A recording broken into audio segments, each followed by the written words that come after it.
10 habitudes ngi nii nit ñu pauvre ñi kese ñoo koy def doo gis benn nit bu riche di def 10 habitudes yi nga xamante ne moom laa lay waaj a limal. alors su fekkee yaa ngi doog a dal ci samay vidéo dalal ak jàmm ci concept bi di la ñaan nga abonné ci chaîne bi nga partagé vidéo mais aussi nga like vidéo bi ngir ñëpp ñi nga xamante ne war nañu jot ci vidéo bi ñu jot ci vidéo bi. alors les gars sans pour autant perdre du temps let's go.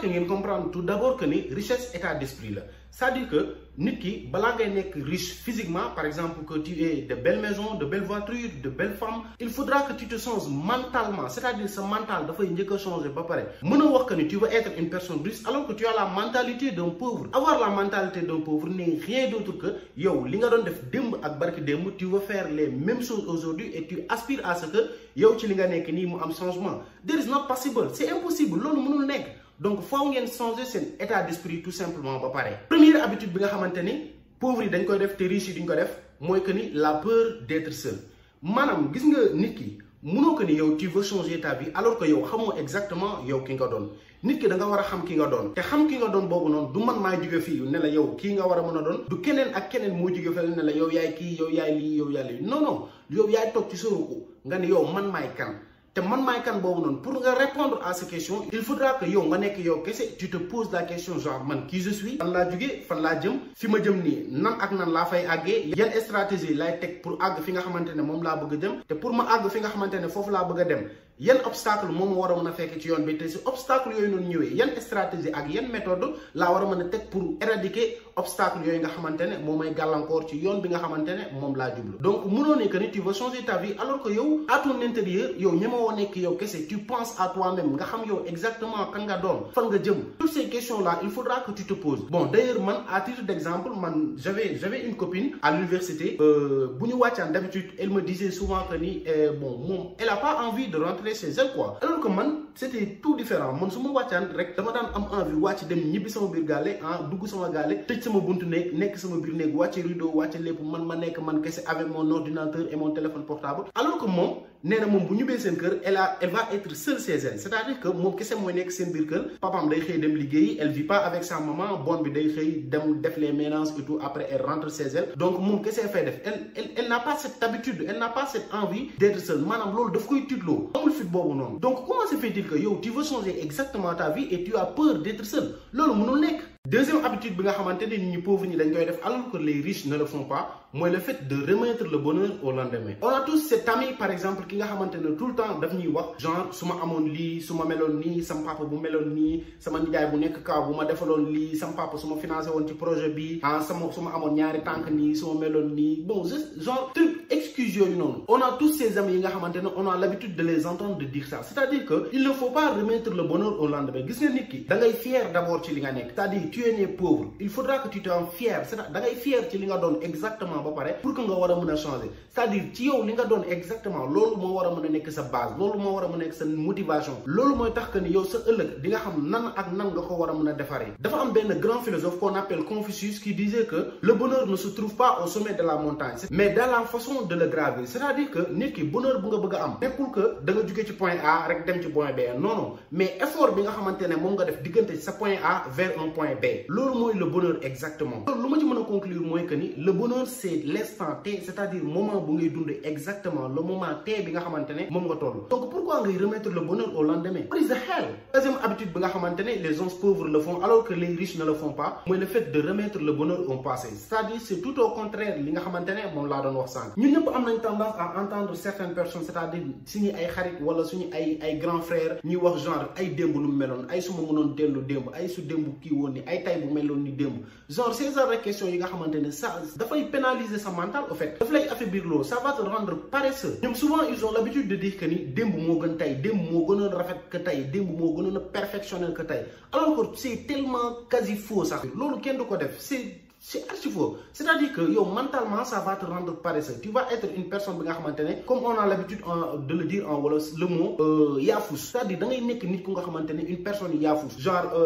bima nekkee un jeune au collège, au lycée, j'avais l'habitude de passer sur les par exemple les groupements scolaires comme les clubs. D'habitude man dama daan nekk ci ay club anglais, club allemand, club EWF, truc de genre affaire demee noonu. Et souvent dafa am benn discours bi nga xamantene moom laa doon dégg et ce discours c'était rien d'autre que ni club daaw bi moo dàq club bu ren bi. xaw ma ndax su fekkee vous qui fréquentez les écoles là xaw ma ndax comprendre ngeen d'habitude li ma leen wax. am na ñi nga xamante ne ñoom tout le temps ils disent que ni club bu daaw moo dàq club bu ren alors que club bu ren c'est tellement perfectionnel. yow balaa ngay comprendre perfectionnalité bi nga xamante ne moom nga nekk di dund nii faaw moment boobu noonu mu jàll. yow après say morom say rakk bu ñu ñëwee nga naan ay man sama club bi ba mu fi nekkee sama club ba mu defee lii genre question yooyu noonu souvent on a l'habitude de les entendre envers les élèves wala les étudiants. Quatrième habitude bi nga xamante ne les pauvres le font alors que les riches ne le font pas, c'est le fait de critiquer les autres. Alors gars yi nañu waxante dëgg gis nga nit ñi dañu égoïste tellement ils pensent que ni ñoom lu nekk ci ñoom exactement moo nekk ci nit ki nga xamante ne moom lañu jàkkaarlool alors que tel n'est pas le cas, c'est loin de là. Gis nga ci kaw fële gars yi fu ñu nekk y a pas de critique, gars yi dañuy collaborer. C'est-à-dire que man damay am xam ci domaine bi par exemple en marketing, en développement personnel, en leadership, que les am des compétences en matière de technique, des compétences en matière professionnelle affaire demee noonu ñun ñu ñëw boole suñu xam-xam ñu collaborer ko def de telle sorte que ni xam-xam yooyu noonu nga xam ne dañ koy indi dañuy apporter des revenus. Alors que les pauvres ñoom ils ont l'habitude dañuy xëy un bon jour gis benn nit bi nga xamante ni il a changé de comportement, il a changé de manière de s'habiller, il a changé de look affaire demee noonu mu jënd oto jënd kër gu rafet gars yi toog fële naan mais ça va dire est-ce que ñu ko franc ñun ñii ñëpp maanaam question yooyu noonu tellement c'est bête. Alors que nit ki dafa fay dafa xare dafa liggéey dafa ñafe pour que li nga xamante ne moom la am exactement ci moment bi nga xamante ne moom lay dund mu am ko. gars yi bàyyi leen di critiquer nit ñi te ngeen dem liggéey rek moo am solo. Cinquième habitude bi nga xamante ne les hommes pauvres le font alors que les riches ne le font pas, c'est le fait de se comparer aux autres. xam naa ne damay wax nii rek mais bon maanaam dara gënul nul que de se comparer avec une personne bi nga xamante ne peut-être sax xamoo ko wala une personne bi nga xamante ne yéen a bokkoon enfance yéen a daan dund ba ngay nekk ay xale yéen a daan ànd anyway ak lu mënti doon. gis nga ni ton destin c'est ton destin. yàlla bi mu lay sàkk yow kese la rëddal sa benn xalima maanaam ba mu jëlee xalima ba danaa ne par exemple moi Cheikh Mballo mu ne yow Cheikh Mballo lii ak lii ak lii lii ak nii ak nii ngay mel fii ak fii ngay jaar loolu noonu mu la limal noonu amul dara loo xamante ne mbindeef mën na ci dara ak nit ku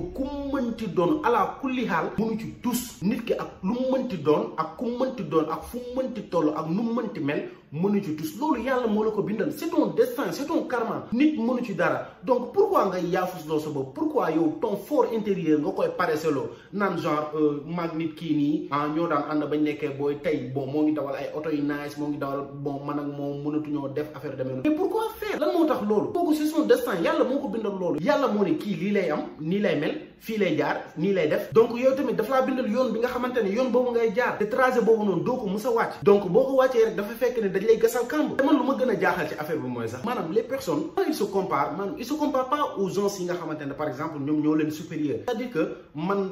bu may comparer damay comparer ak benn personne bi nga xamante ni c'est haut niveau alors que yow ak kooku noonu lu mu la sut ak lu mu la mënti ëppalee yow boo taxawee nga xoolaat bu baax nga gersu sa ginnaaw rek verra que ni y a beaucoup de personnes yi nga xamante ne yow ni nga leen gënee sax fas mënu koo daw. Sixième chose bi nga xamante ni les pauvres le font alors que les riches ne le font pas, c'est le fait de passer beaucoup de temps sur les écrans. Alors gars yi nañu waxante dëgg gis nga man je suis une personne bi nga xamante ni j'analyse beaucoup de choses.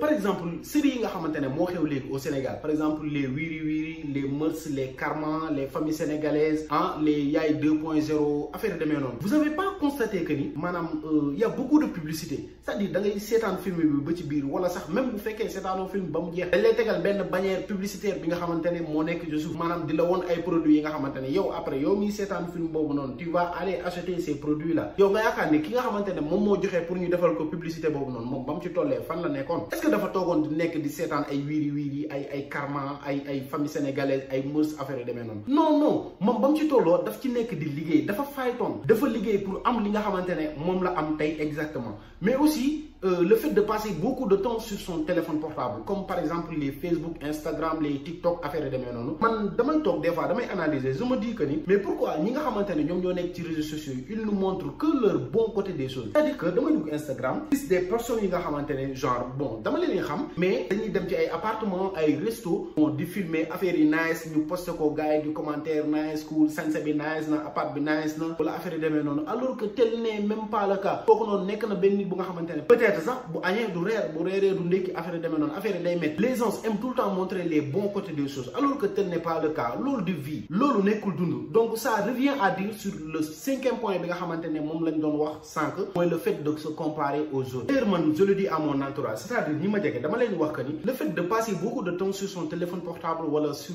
la télévision te apporter lu la dara amul benn njëriñ. Nit ki boo jëlee sa téléphone day fekk que ni dara boobu noonu am na loo xamante ne loolu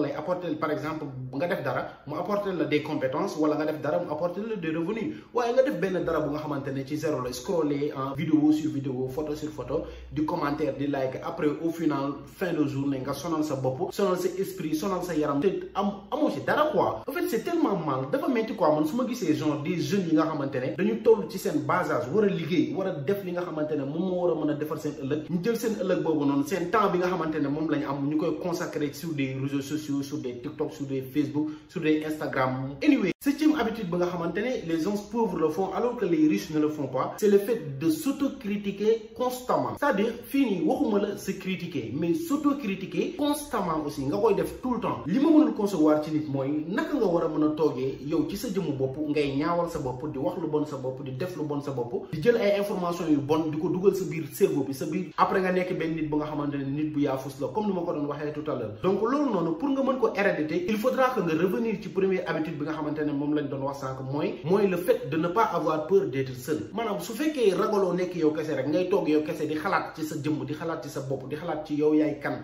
di xalaat ci yow li nga bëgg di xalaat ci yow ci fan nga bëgg a dem di xalaat ci yow fi nga bëgg a dem yan obstacle ngay jànkonteel. C'est-à-dire question yooyu noonu yëpp boo ko posé woo sa bopp et boo résoudre question yooyu noonu yëpp problème yii nii yëpp nga xamante ne moom laa leen limal doo ko am. C'est très simple. Et pour conclure loolu gars yi gis nga xel dañ ciy dugal lu baax dee leen jël lu baax li nga xamante ne daf leen di jëmal kanam des compétences ay xam-xam yi nga xamante ne moo leen di jëmal kanam ngeen koy dugal seen biir bopp yi. Or ngeen di jël des choses yi nga xamante ne c'est négatif ngeen jël seen bopp daf leen di tardel tout simplement. 8e habitude bi nga xamante ne les pauvres le font alors que les riches ne le font pas, c'est le fait d'avoir un trouble de sommeil. Gis nga nit il faudra que nga xam yow sa temps de sommeil c'est combien quoi. Genre am na nit ñi nga xamante ne par exemple c'est 7 heures voire 8 heures de sommeil. Di nga ci gis nit ñi nga xamante ne ils vont passer beaucoup de temps sur leur téléphone portable wala sur les boîtes sur les restos jusqu'à presque 4 heures 5 heures du matin et se dire qu'ils vont se réveiller à 8 heures wala 9 heures et aller au boulot. Donc dafay métti dafay difficile. Bu boobaa sax yow sa yaram du bàyyi doo mën a nekk nit ku la gis day xam que ni cette personne nekkul quoi nekkul carrément ku la gis rek day xam que ni cette personne il est malade, peu importe malade bi ak lu mu mënti doon physiquement mentalement, mais il va sentir que ni cette personne là est une personne malade. Donc da ngay respecter ce temps de sommeil. Nit da ngay xam sa temps de sommeil di respecter ce temps de sommeil. S'il le faut que da nga war a nelaw à 23h et se réveiller à 6h du matin, mais donc il faut se dormir à 23h et se réveiller à 6h du matin. Donc c'est très simple. Mais mënoo ne da nga bëgg a nekk ci sa téléphone wala sur les boîtes sur les réseaux sociaux nekk fa ba 4h 5h du matin et se réveiller à 9h dem boulot wala affaire demee noonu dafay metti doo ko mën a gérer. Deuxième bi aussi c'est tout au contraire mooy jël sa temps pour passer au lit. Da ngay gis des personnes yi nga xamante ni ils vont passer 10 heures 12 heures 14 heures de sommeil sur leur lit. Donc loolu noonu nan nga war a mën a nekkee benn nit bu nga xamante ne c'est normal maanaam sa yaram sax day bañ pas être une personne paresseuse. Donc loolu noonu nan nga war a mën a nekkee une personne normale da ngay paresseuse sa yaram day bañ sa yaram du nangu. Imagine nga passer 10 heures 12 heures 14 heures au lit tëdd rek tout simplement loolu dafa mais tamit qu'on se dise la vérité loolu baaxul dafa yaafus loo nit. 9e chose bi nga xamante ne les pauvres le font alors que les riches ne le font pas mooy le fait d'être un rancunier. Et être un rancunier nekkul lenn lu dul être une personne bi nga xamante ne du fàtte nit koo xamante ne du fàtte lépp loo xamante ne def nañ ko ci àdduna daf koy jàpp ci biir xolam mettitlu ko te loolu mën na kaa indil sax cancer. Maanaam nit da ngay baale nit da ngay jéggale nit da ngay jéllale ak lépp lu nga xamante ne mën nañ la ko def tu effaces tu passes l'éponge après nga jàll ci leneen nekk ci leneen nit mën na laa def dara tey bon moom bu la ko defee rek après jàll na ci leneen nekk na ci leneen fàtte na ko yow nga nekk foofu noonu bon nga koy métti lu di ci nekk di ci xalaat